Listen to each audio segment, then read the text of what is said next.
मुलायम सिंह यादव की छोटी बहू अपर्णा यादव बीजेपी से 2024 लोकसभा का चुनाव लड़ सकती हैं। इसके लिए उन्होंने तैयारी शुरू कर दी है। सोमवार को अपर्णा दिल्ली पहुंची। बीजेपी दफ्तर में राष्ट्रीय संगठन महासचिव बीएल संतोष और राष्ट्रीय महासचिव सुनील बंसल से मुलाकात की।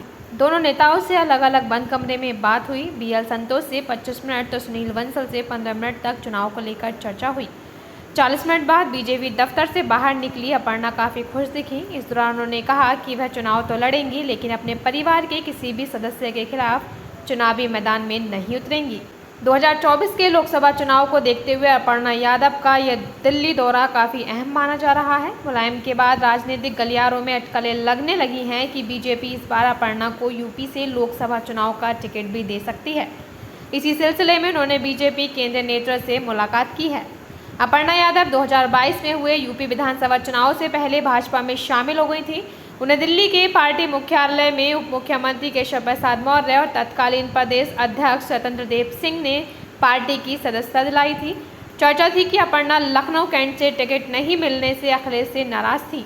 अपर्णा ने भाजपा की सदस्यता लेने के बाद पीएम मोदी और सीएम योगी का आभार जताते हुए कहा था कि मैं राष्ट्र की आराधना करने निकली हूँ, मुझे आपका सहयोग बहुत ज़रूरी है। स्वच्छ भारत मिशन, महिलाओं के स्वावलंबन और पार्टी की अन्य योजनाओं से बहुत प्रभावित रही हूँ। जो भी कर सकूंगी पूरी क्षमता से करूंगी। तभी से माना जा रहा था कि बीजेपी उन्हें पार्टी में कोई बड़ी जिम्मेदारी दे सकती है, लेकिन ऐसा नहीं हुआ। बीजेपी में शामिल होने के बाद न तो उन्हें कोई चुनाव लड़ाया गया और न ही विधान परिषद या राज्यसभा भेजा गया। उन्होंने एक सभा के दौरान यह भी कहा था कि आलाकमान उनकी मेहनत को देख रहा है और उनके बारे में जरूर सोचेगा।